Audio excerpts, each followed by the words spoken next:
Good luck tonight, and remember, have fun with it.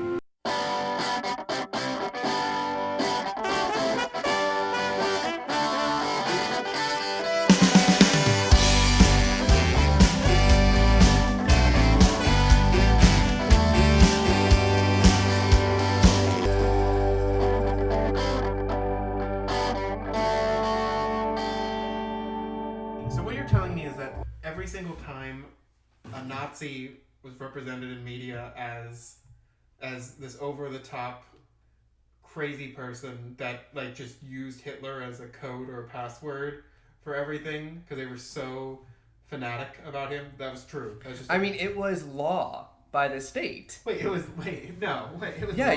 That's why in Jojo Rabbit there's a whole 2-minute scene of everyone saying Hi Hitler to one another to show the absurdity of it, because that's how you greeted people, especially in office.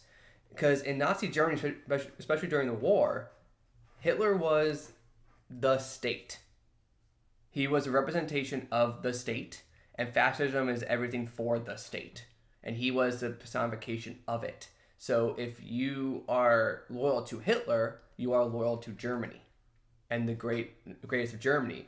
So in, I think, 1942, when the British and the Americans broke the cipher for German code, they broke it with Hi Hitler because every message ended with Heil Hitler. Oh my god, it's so dumb. It's very dumb. Well, you talk about the stupidity of it. At the end of the day, Hitler wasn't, he was intelligent but not brilliant. So he, for instance, he got rid of his general staff, and all military operation had to go through him.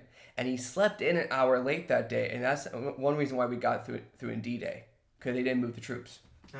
Because if you woke him up, bad things could happen. Well, just goes to show you sometimes it's good to sleep in a bit, I guess. Or it is crazy where, just like Napoleon, there was that heavy run that we thought, holy shit, he could take over the country. Mm-hmm. And then things start happening. The erosion of the nation and the erosion of the opposition hitting them so hard. I mean, because of what Napoleon did, he's one of the few figures in our history that if you take him out, all of world history changes. Because of him, the Holy Roman Empire fell, and we had a confederation of German states that they become Germany. Belgium was created, and Luxembourg, the nations. It was the first time you saw conscientious defense. Belgium. Yeah, no, seriously. Belgium was split from the Netherlands to create another border between France and Germany, and England said, if either of you guys attack him, I fight you. That's what led to World War One. That's what led to waffles. Belgian waffles. Yeah, right. But it is so, that time period is so interesting to me. Just because you see the huge push of nation states, but also everyone if we all marry each other, we can't go to war. Welcome to S'mores Podcast. Were you thinking about some states, some U.S. states? U.S. states, mostly European states. The colonization and scramble of Africa happened during this time. The opium, the first and second opium wars in China happened during this time. What if someone offered you opium? Would you take it? Straight opium? Gay opium. Non-sexual specific opium. Yeah. Fluid, the liquid opium is. You know what? I wouldn't take sexually fluid opium. Here's the thing. I wouldn't take sexually fluid or fluid opium. Yeah. I wouldn't take it, not because, say no to drugs, but also... Not even, try it once? It's highly addictive. Like heroin. But would you say you have an addictive personality? No, I'm saying that I have opium. It's fucking opium. And your brain... that's literally... Opium was banned in China. And Britain's too hardcore. No, Britain's well, we want more of your goods, so we're gonna get your poor hooked on opium and sell it, and then if you then ban opium and ban us, we're gonna then declare war on you and take Hong Kong. I mean, Great Britain, if you read the details... read the bad guys? Yeah, if you read the fine print of most of history, are we the bad guys? I saw a meme, and on history memes on Reddit, I don't know if it was real or not, but it said every week a nation celebrates its independence from England. That's why we have Doctor Who. So it's to ignore the mistakes of the past. Yeah. I mean, it's a really cool moment in The Crown Season 2 where the empire is crumbling, and the shift isn't under the Commonwealth but under NATO, and how do you keep that as well? But yeah, it's really fascinating. But yeah, you're right. It's like, oh no, will you do opium? Oh, I would try every drug once. Here's the thing, except for heroin. but both make you fall asleep. See, I wouldn't try anything needle related. Yeah, opium you can smoke. Yeah, you can smoke opium, but I'd try it once, and then I'd be like, not for me. See, I think I have that kind of power. I think I have that mind over body kind of power that I would not become addicted to opium. You know, we could do because there are a lot of addictive things that I have tried that I have not like. Yeah, but not the level of opium. So you're saying that like really good chicken nuggets would not be on the same level as opium? No. And if they are, then we need to go talk to the people making them because they're doing something illegal. Oh, it's probably the opium. It's probably the opium. No, what I want to do you're is not supposed to put opium in the nuggets? Can we do a brand of opium pipes called Nugs with drugs? Because your nugs are full of drugs. Thank you, Kesha. But no, I was gonna say I do. Yeah, man, Kesha supporting that opium industry. I told you about how I got on that Kids Bop dive where I started going into Kids Bop lyrics, and I still can't get over that sunflower on from Into the Spider-Verse. That it's like what was it? Ooh, whatever. She said I'm not. Yeah, she wanna take me on a cruise, and I'm not trying to instead of ride me like a cruise, which I gotta say the earlier option is more kid friendly. Like it'd be fun. Well, they're going on a cruise, kids. Yeah, it's like we're like, you know what? Sunflower is a perfect choice for Kids Bop because you only change a little bit of it. It's very melodic. And it's already in a family movie. Mm-hmm. Like, that's the funny part, that they're even changing it. I think they skipped that. I think that lyric isn't in the film, and I think that's how they get away with it. Oh, okay. That makes sense. Because it's such a beautiful song. That whole soundtrack is great, but... Yeah, it's, Post Malone? I think Sunflower, he is featured on okay. But it's not his song. Because I don't like Post Malone, but I like that song. Post Malone. I don't like Post Malone. I like most of Post Malone. I like Post Malone. Post Malone. Why is he not made Post Malone? And it's his own wine. Oh, wait. And it's, dude, the bottle is covered in all of his tattoos. Like, the artwork for the bottle is all of his different tattoos on there. Or it's like, you could get like a suite of bottles that are all designed after different of his tattoos. Okay. I almost said Merlot. But now I'm thinking about Malort. And I think he would Malort? I think he would actually do a line of Malort up here in Chicago, Post Malort, and I think that would be extremely successful. I want to recreate the music video for the song "I'm Gonna Buy You a Drink." Ooh, that song. No, it's a different song. Oh. I want to take that music video, but then the actors have to do Malort shots, and the whole time you can tell they're just so uncomfortable and they hate the situation. You're the director in the situation.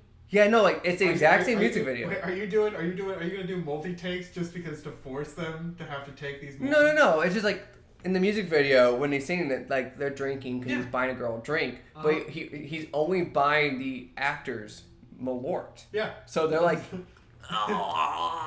like yeah, girl. It's like free drink. Yeah, girl. I'm like, no. You've tried Malort, right? No, I haven't. What? I know how awful it is, so I haven't tried it. We've been living in Chicago for a year and a half. You can't. And I don't want it. Yeah, but you gotta try it. I'm not a Cubs fan or a Sox fan. It's not about that. It's about the city. Exactly. You got a problem with the city that you call your home now? I don't love it, but I also don't hate it. How about this? You're indifferent? I like more of what... Let me rephrase. I like who I am in this city more than I was in my previous city. Yeah. I feel like I'm doing more. I'm being active. There's things I can do, excluding the current global pandemic. You're saying that's more you in the city than the city itself. You. Like you don't have a city inside of you. I haven't. Like I barely visit the north side. Yeah. Like it's because I've done a lot more traveling. I stay west or center or east. Yeah. I really stay in that line. So I really love Chicago, but it's not like I gotta do everything Chicago. Mm-hmm. Like I don't. If you want to do everything Chicago, do 5 a.m. Lyft rides. I met some of Chicago's most colorful people within 5 a.m. Lyft Man, rides. that woman who just told you the death of like her sister, my God. like in detail. I was getting off an 8-hour shift or a 7-hour shift. It is 5 a.m. I just want to go home, and this woman picks me up, and she's, well, first of all, she's like, I'm sorry, I'm so upset. Like, I'm sorry that you're seeing me like this, like we know each other. I'm sorry that you're seeing me like this. My friend just died, That's what and it was. I just left the funeral a bit ago, and I went in my head. I'm like, why did you tell me this? And then so I'm sitting there. Do you want to talk about it? No. And I was like, but I did. I was going off of like, I'm exhausted. I'm running on fumes. It's that I had hit that, like, it's been so late now that now you are awake again. Like, you've been awake long enough now that you were tired and now you're awake again. Yeah, I'm surprised there's not, like, Uber Premium is, you know, the nicer cars and by yourself. I'm surprised there's not a premium where you actually get a therapist to talk to. She then went on to say about how she was shot. Her friend was shot. And I feel bad almost for, like, telling the story, but I was so, like, shaken by this because then it got really existential where she was like, and that's just life. And like, I felt extremely bad when I was like, I'm so sorry to hear that. But it was like, it was so jarring. But I've met some very colorful people. Did you rate her? Yes, I gave her 5 stars. Her friend just died. I didn't want to give a low score. 3 out of 5 stars. Friend died recently. Oh my God. Oh man, if we didn't think we were gonna get flack for 4, we're get in the comments. Yeah. Oh, so welcome to S'mores Podcast. I'm Brendan. Yeah, I'm Ryan. Do you remember when we had that Lyft ride to the movies and there was that woman? We were like the wrong location. She put in a Lyft to a wrong location. The Lyft driver's like, here you go, and she's like, this isn't where my stop is, and he's like, yes it is, and we're like, we're trying to get to a movie, and she's like, her phone died. So I got her a Lyft, and as we're pulling away, I go to Lyft driver and I'm like, how funny would it be if I just canceled the Lyft as she got out of the car? But I didn't. You didn't. I didn't. No, she got to where she was safely because, as funny as that would be, she was on a public street, so we weren't leaving her in the middle of nowhere. But I definitely thought about it because of her attitude. I was like, because if we had missed our movie, I would have been like, ma'am. Well, she was. I understand. That sucks. She put her in the wrong address, but she also wasn't in the best mood, and it just made it a little hard. Like, yes, thank you for being a good person, and no, that Uber can't do anything about it. Like, that's his only job is to take you A to B. Mm-hmm. But that was the same night. Yeah, we're trying to get a movie, and the only thing that was open was like at 10:30 at night. No, we were going for a 9 o'clock one, and by the time we got there, 9 was sold out. We had to go to 10:30, so we went to the bar. That's right. Oh, and we came back. Yeah, it was so weird because it was like a Thursday or a Wednesday. Yeah. It was like weird. It was around this time. Like, I think last year. It was the last movie I saw in theaters, Knives Out. Yes, it was the last movie. It was one of the few last times that I had gotten out heavily. Oh my God. Yeah, so many people went to the movies that night. And it must have just been like because it was colder or something. But it was so annoying because it was like, I thought it was like a Tuesday or Wednesday. We were both off. So I thought it was like a perfect time to like not be stressed out about it. And then there was that. And then there was the movie. And then I couldn't finish my beer in time. So I had to like chug it. Yeah, well, like, originally, I think we weren't even going to Uber. We were going to take public transit, but the public transit was late. And, like, okay, we need to get to this film. It was still a great movie, though. Honestly, I wouldn't trade that experience for anything. What a shit show. And what a great story. The best stories are the ones where we go, great story. The best stories are full of someone's going through trauma.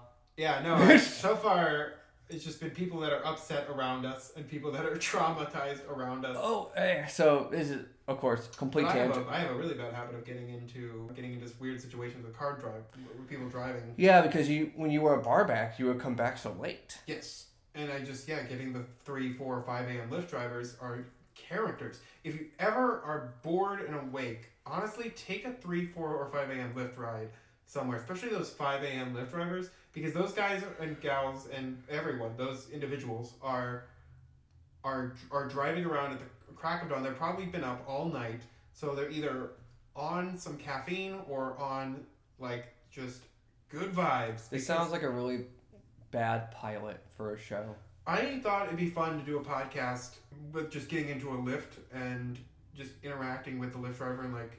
Your rating would get low so quickly. And I'd probably be on like a wanted list of like, don't accept this customer. Yeah, it's like, no, you'd be blacklisted on Lyft and Uber because you keep trying to record people. Yeah, which probably is also, is that a crime? I think that's a crime. It depends on the state, I think. Like, I think in Unwanted recording? I think in St. Louis, you have to announce you're recording someone for legal reasons. Yeah, because people always yell, like when in a very toxic situation, I'm recording this. But like New York City, I don't think you have to. Like you can just record someone. And use that's also why a lot of those like prank shows happen in New York. Yeah, speaking of prank show, our old roommate Nick used to work on a prank show. Yeah, the Carbonaro. Yeah, and we're about to hit a really weird milestone here. This is gonna be the first time in 19 months we're gonna buy toilet paper. Because at his old job, he got free nice toilet paper. It's very clear that we did not join the beginning of 2020 toilet paper chaos. No, we bought maybe one roll, but like that's it. A singular roll. Well, like a single six pack, and that's the one we're using now because Nick would get nice free Cottonelle toilet paper from his work from this one prank they did that needed 400 rolls of toilet paper for. Yeah, that's right. And he never brought up, were they walnuts? He also had a lot of walnuts. Yeah, a lot of walnuts for a bit too. Mm-hmm. At one point, we were gonna try to scatter them around the city and make an Instagram out of it. We honestly should have milked that resource of wonder what weird random shit he always got or could have got from that show. I feel like that would have been a fun reservoir to tap into. Mm-hmm. Nick was a fun roommate. I miss Nick. It was a nice calming wave of a person. Yeah, remember when we went to Buffalo Wild Wings for his birthday? Yeah, that was fun. And I was an asshole? Yep. Well, you were mad about a certain thing, but yeah, that's right. But it was just I had a bad attitude. I did feel bad about that. But yeah, we went to Buffalo Wild Wings and Nick for his birthday. Yeah, he loves that place. And so I was watching this video this morning. It's a soccer video, but why I'm bringing it up is it is looking at these stats, but it's not assist, goals, blocks, stuff like that. It's stuff like potential stats, looking at a scenario. Just speculating? Well, no. It's taking actual play time, and statistics, but making it a more subjective stat onto a position. So that something's called EXG, and that's expected goals a game, not how many shots you take. Uh-huh. But I'm watching this, and it's and the idea is in a certain scenario, how many expected goals should that player actually have made, not how many actually made. So I'm okay, that sounds cool. And then they go into one where for a player, it's how many times they blocked a pass, how many times they dribbled the ball without being tackled or pass being blocked, minus penalties. I'm okay, now the minutia of these stats are getting ridiculous. Why are you looking at that? Yeah, that's getting to a level of detail that, frankly, I think only the biggest stat heads would care about. Exactly. It goes back to the Moneyball idea, where you only look at stats and you see if they're cheap and you take them, and that's what started all this. If we're looking at something that focus of a stat, we're looking at that focus because that's maybe something we need to support on our team, and we can find someone who's good at it that's cheap. What would be some of our projected stats? Just all around? Just all around. Like if you had a baseball card or a soccer card, I don't know if they do soccer cards, but if you had a soccer card and on the back it says height, weight, blood type, most likely to do this. Not just speed and strength, but really subjective ones. Almost like superlatives. It would be goal oriented. Yeah. But goal is is italicized because it's not actually meaning goals. I'm not gonna make a lot of goals. Did you notice that I was about to spell goal as goal was gonna be spelled because I thought there was two different spellings of goal for a second. Goal. Not GOAL. And then it's when a forest. No, there's one R, right? Oh my god! The name has two R's. I have a friend named Forrest, and then I have been in many forests. If I made a goal, my celebration would be I had instant amnesia, look around, where am I? Oh, I was thinking something like projected stats to eat a grilled cheese this week. 1 in 7.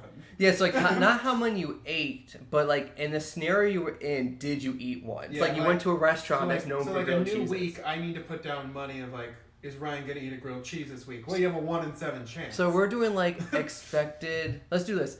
Expected times to take a nap for you would be very. So it's not like how many times you took a nap. Very recent. Those are good statistics. If you're pro nap. Yeah, exactly. But it wouldn't be how many times you did nap. It'd be how many times in a scenario you succeeded in the opportunity to nap. So like, how many times have you been in the scenario this week where you could have napped and you did? I couldn't nap, or I could nap and I did. Yeah, you could. Like, you had the opportunity. You were in your room. Are we starting a fresh week? Let's just do last week. Last week? Oh, like 3 times? Okay, so like 3 days out of 7 days, you hit a percentile of 3 out of 7 for factor 3 out of 7 of projected estimated nappage. That was your. That's some low nappage. I mean, I'm 0 out of 7. Yeah. I don't nap. That's because you don't nap. Because I can't nap. I mean, really, no one, like, people, everyone who says they napped is more like, I went into a dark room and tried to, like, not exist for a second. The question is, like, and also there's a fine line between napping and sleeping. Yeah, because I don't actually sleep well when I nap. It's more of, like, I need to shut down as much as I can, but I can't actually sleep. See, okay, to me, that works because as long as you don't go into REM, that's why they say 15 or 20 minutes. People who do sleep do 15 and 20 so you don't go into REM. But like myself, yeah, if I'm exhausted, I can close my eyes for half an hour and listen to something and not fall asleep, but just regenerate some energy. Exactly, yeah. And that might just be like an introverted thing more than anything else. Like, it's been a very overwhelming week this week. There's been a lot of stuff changing. 2021 has not only been intense in many ways, it's also been like, I've been saying don't just survive, thrive. 2021. That's what I've been saying lately. Okay. And that might be a bit cringe, but it's been really motivating me. Don't just survive, thrive. I like to say it can go up. Not only can go up, it can go up. Oh, I was like, what? It can go up. You know the word, the life. Anything. Yeah, so it could be like positivity and peace. It can be infection rates. Oh, well, okay. So it's like true neutral. But it does sound like the new strand that is more infectious. Yeah, the new strand that's more infectious will not affect the vaccine, which is nice. Oh, that's good. Yeah. Yeah, no, but I really should be more jazzed about COVID news, but it's just news. It is good news, but I'm so burnt out on COVID news that I'm like, I should be more excited, but I'm like... Let's take a poll. What, all the listeners, who's burnt out on COVID? Yeah, who's sick of this COVID Who's sick of this COVID thing? 9%'s like, I mean, I'm pretty down with it. There's a weird margin. Yeah. Weird small demographic of people. Truly neutral. True. Well, I live alone anyways, and no one loves me, so I'm okay with it. Oh, wow, you should probably talk to someone. Talk to someone. Get out of it. I mean, safely. But yeah, no, I just love the idea of, like, hyper-focusing style of a stat. Like, it's not just, like, a stat of, like, how many passes you completed, but, like, how many times did the ball hit the center of the man's hands when you pass? Oh, that's so dumb. That's stat heads. They love that stuff. That sounds annoying to me. I couldn't talk to someone.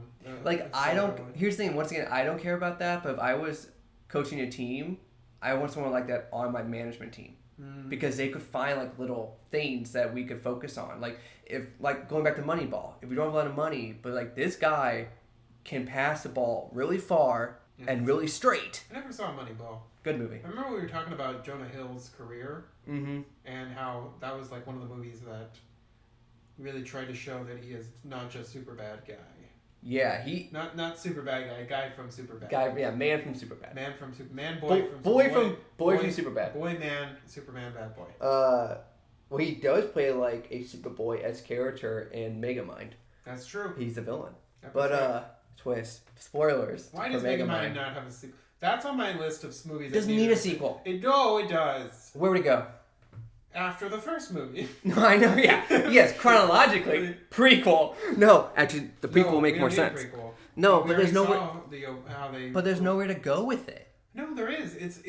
There's so much you can do with the medium of superheroes because it's such an oversaturated medium now that you can definitely play with the idea that, like, Megamind succeeded at being a villain, didn't like it, and I don't care about spoiling Megamind. And he became good. And he became good. And so now, play around with the idea of someone who now has like the fame and notoriety of a hero, and they played around that like he now has like he always wanted to be a good guy, and so he becomes a good guy. But like you can play around with the idea that like interacts with like maybe it's like a Justice League thing.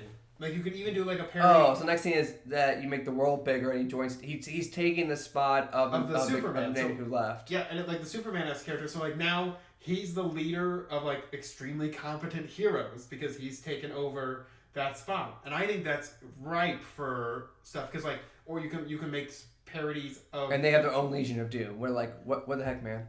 Yeah. Come on, Megamind, what are you doing? Yeah, essentially like that, where it's like it's just a friend. You could even make a joke you where go it's to like you never accepted being into that Legion of Doom. Or the idea is like it's like when you go to a different high school and you get different friends, and now you don't talk to your old friends. Oh, so like he was a part of that Legion, and yeah. now he's like, I'm not sticking around with the literal bad crowd anymore. Yeah, he went to a different crowd, and his old friends miss him. That's all. I That's think why at they're first evil. you weren't on board, but I think I've gotten you on the Mega. But that's Mind the sequel. only story you could do because their arcs are done. Yeah, no, of course that's the only story you can do. But Yeah. once again, sequels by their nature are supposed to be making more money with the IP. Yeah. And I also just want these characters again because That's not the IP didn't make that much. I mean, the IP alone did not make much money. Much better than Despicable Me. And Boss Baby. Yeah, but those came out different years. I was just thinking about two DreamWorks films. Mm-hmm. Because DreamWorks, there was a time they were at par with Disney. In Pixar, yeah. And yeah, when Pixar was to me, they were always kind of like it was always like DreamWorks or Pixar. What movie are you seeing this year? Or yeah, even before Disney bought them. Mm-hmm. It's crazy that Steve Jobs and George Lucas made Pixar. Yeah, that's really crazy. I mean, it makes sense almost. They're such monumental creators or like innovators in a sense. Yeah, in the Funny or Die movie starring Justin Long, it was the first biopic that came out before Steve Jobs. He plays Steve Jobs, and the whole scene where George Lucas has a meeting with him is so perfect because it's so real. They're just like talking, and George's like, "Have you seen Star Wars?" "Yeah, no, I've seen Star Wars." "Cool. I have this idea. I want to do like talking toys." It's like, "Oh, that's cool, but I want to use like tech. I know tech, but I want to use tech that like no one else cares about. I can do that." And this is like it's Justin Long and Steve Jobs, and it's like, have you seen Star Wars?" He's like, "Yeah, no, I know Star Wars, George." Like I thought it was hysterical. Okay, but if you made Star Wars, would you ever, for the life of you, not talk about? That's the problem. He doesn't though. Well, it's because it's not his anymore. Well, and he was getting so much hate mail, and because of his people poor hated choices, him, that he literally sold away. Actually, when you think about it, the prequel trilogy is you love it or hate it, the prequel trilogy, and then the now sequel trilogy, or the now like Star Wars Next Generation, is based. Some Star Trek fans can really hate that. Yeah. This is Star Wars Next Generation. Yeah, essentially that's what I like to call it because it fumes two different fandoms, and I'm an agent of chaos. But when I'm an agent of Battlestar Galactica or Stargate. I'm a galactic kind of guy. I'm a Galaxy Quest guy. You've never seen Galaxy Quest? Nope. Oh my god, Tim Allen, Sigourney Weaver, Alan Rickman. Oh yes, I know the people in it. I just haven't seen it. The weirdest thing about that film is that I am of the minority, I suppose, but a lot of people... You tend to be. That think Sigourney Weaver is drop dead gorgeous. You think she is or not? No, I do not think she is. Me neither. Okay. Like, people, like, the best part of Alien is how hot Sigourney Weaver is. And I'm like, is. what are you talking about? I'm like, you don't even see the xenomorph? And I think maybe it was also kind of like Galaxy Quest poking fun at Alien and her... Yeah, it was also like you look at the 80s, especially like in sci-fi, so much of the women have big curly hair and trapezoid jawlines. Like, it's just like a thing. And I don't know, like, it was just a thing. What do you like about her, Admiral Akbar? It's the trap! It's a trap. It's a trap. It's really sad that he died during another trap and Remember, he dies in 8. Oh yeah. They say Asgard died. That's another trap. So many people are mad they killed him off screen. Like, you don't care about Akbar. You just care about the meme. Yeah, you just care because you don't like Last Jedi.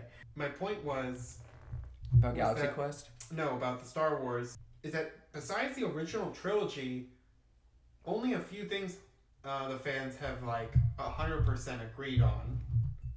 Like there's always the Star Wars haters. There's always going to be the haters, no matter what creative decision you choose with that IP. And everyone has a vision of Star Wars they wish was expounded upon more.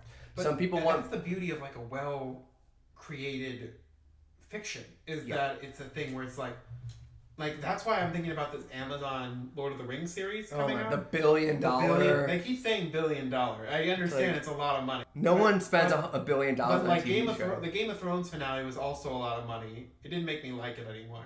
And it's so weird because they can't use the books. Yeah, and the thing is, it's supposed to be like way in the past is what you do when you want to make shit up. Yeah, but The Silmarillion is such a well-crafted book that I don't know how they're going to get away with something that isn't. If they mess up even a little bit, Lord of the Rings, like Star Wars, is one of those IPs that like you have to have a PhD in almost to create. I had a teacher whose master's thesis was about the Psalms of Lord of the Rings in the books. That was his thesis. And, why I like Lord of the Rings is because of the movies. Like, as a kid, I didn't fall in love with the lore. Well, as a kid, I didn't fall in love with the lore or the books. But it's funny, I feel that way about Harry Potter because you read all the books, but I did not. But I remember I watched all the movies, so I understand where you're coming from like that. And I have no desire to read the Harry Potter books, but I enjoy the world. Like, I do want to read the Lord of the Rings trilogy and The Hobbit. I do want to read them. But the idea, what I'm getting at is that show isn't going to spark new viewers. It's going to bring back viewers of the books and the movies. And if you get the book stuff wrong, you're going to lose a lot of your viewers.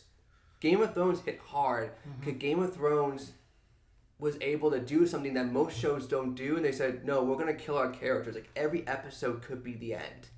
Yeah. And and that's a beautiful thing about it. And once again, for everyone who's still watching, like anyone who's rewatching or currently like maybe they're like not done with Game of Thrones or something, like watch the whole thing. Like that the emotions and the feelings that you get through the whole experience of the show is so powerful, and it's something that had never been, I feel, achieved in a televised medium for me personally before that. Like having so many characters and such a sweeping, powerful narrative being shown in an episodic format in a fantasy setting. Weekly. Like, that's the best part, too. You couldn't binge the show when it came out. And I love that because you were excited for it. Every Sunday night, everyone watched it. It was really fun to see what would happen. Like, I remember... It was a conversation topic. Yeah, and every premiere was great because not too much would happen. But we're all like, oh, we're here now. Like, this is like... I mean, I appreciate that you didn't get Suicide Squad. That's still my favorite thing. I wish I could have taken a picture or like had a small video of you like walking out of Suicide Squad and trying to rap that like the delirium I wrap myself around in. Yeah, the pure loss of logic. Yeah. Reality. Yeah. You were so, because this movie for some reason, once again they really shouldn't have. This movie should have been like a Guardians of the Galaxy, but instead they made it such a pivotal like stepping off point. That's what a new one's going to be like. For so many characters that is like... Because with Guardians, you're like, we can do whatever we want. These are characters that no one cares about. But like, you had Harley Quinn, you had Joker, you had so many characters that like needed a good representation in this. And they tried to... And they're keeping Harley because Margot Robbie does such a great job. They're keeping Harley in the flicker. And like her, gotta keep the flame alive. What was crazy is... Margot Robbie fought for the producer credit for Harley Quinn, Birds of Prey, and a lot that's in it, she had to fight for to keep in, and they actually lost some of the budget for. So the movie did well, but thankfully it came out before COVID because it would have tanked. And if it would have tanked, then we probably would not see Harley Quinn again. We're seeing her in this next Suicide Squad movie, and because James Gunn is throwing in so many characters, people will die. And it's also not connected to an extended universe anymore. I don't know if Margot. Yeah, because it's standalone. It's a standalone. Like, there's like 15 people on this team. So yeah, it's a pretty wild. That trailer that dropped for it, it's a pretty wild the behind the roster scenes. name. I'm expecting 8 to die. I'm expecting them to kill people off because it's gonna be more fun because no one cares about some certain characters. We're going in because I think people who are going to see this movie are people going in excited to see Margot Robbie, Harley Quinn. Yeah. And why wouldn't you? She does a great job. She's brilliant. Her and Kaylee Cuoco's Harley Quinn are my 2 Harleys right now. Yeah. I'm rewatching Batman animated series on HBO Max right now. I love classic Harley, but the new Harley Quinn is just so good. Yeah. It's a great character, but it's definitely a character of its creation. Of its creation and an old Harley. Like what they've done with the character now as kind of almost like a feminist breaking out of stereotypes. Breaking out of abusive relationship. Yeah, it's very cool also because she was very clearly written as a character in an abusive relationship, so it's very cool to the natural evolution and progress of the character. It's just funny how DC in the comics doesn't want to do with her because she originally wasn't a comic character, she was a TV character. But it's funny how TV has done a really good job knowing where to put Harley in the canon. I think it's because she's just so entertaining in an animated or live action format. Yeah. She's great. I mean, so much of that original show has bled into the comics that to the point now the Phantasm is in continuity. Oh, okay. In a miniseries called Bat and Cat, the Batman Catwoman book, the Phantasm will be one of the main antagonists. Yeah. And it's a sequel to Mask of the Phantasm. And that show is so prominent because they wrote characters that were so intriguing. They rewrote Freeze. They brought in Mark Hamill's Joker and did a great mix of the jokey to dark. They created Harley Quinn, who was just a fun, put-in character to now, like you said, a character that is chaotic but is trying to do what she believes she should be. It's a self-actualization piece, getting out of an abusive relationship. Yeah, no, it's a really great thing. It's a brilliant show. But I think that's a really good place to... I'm good. Yeah, yeah, I'm good right there. Hey, everyone. This is Brien here. I'm just going to get a little real with y'all for a second. We've gone on quite a journey with episode 1 and episode 2 of this thing. And just finding our voice, finding how we want to, do this next venture in 2021. And while I think the games and I think the Timothy Chalamet bit was fun, I don't think we need it. No, I would love to hear from you guys. For the few who are listening and subscribe to us, please comment below and tell us, do you prefer one or the other, or do you see a great mix? We're going to keep playing with kind of this different feel. Formats, but this was really nice. This is why we wanted a podcast in the first place. Yeah, just creative outlet for us just to talk. Mm-hmm. Yeah, some scheduled talking. Yeah. So, cool. Thanks everyone. Oh, and check out Ryan's other podcast. Oh yeah, that's Turner Taco Classic Movies. Tell us a little bit about Taco Classic Movies. I was just about to. Taco Classic Movies is... Do it pretty quick though. It's the end. Yeah. So yeah. No, I'm gonna get that. Taco Classic Movies is my good friend Rachel Rogers and we both love tacos and we both don't watch a lot of movies. So we're using this as, once again, another outlet of scheduled hangout session. Because I don't want to hang out with any of my friends just casually. I want it to be in a podcast format. So we're gonna be watching movies. We're gonna be reviewing taco places and movies. So if you want to come and hang out with us, go right ahead. It'll be a lot of fun. You want to do any sneak peeks of the first movie? No. Let's just say that you're gonna be a buzz about this first movie. It's pretty sweet.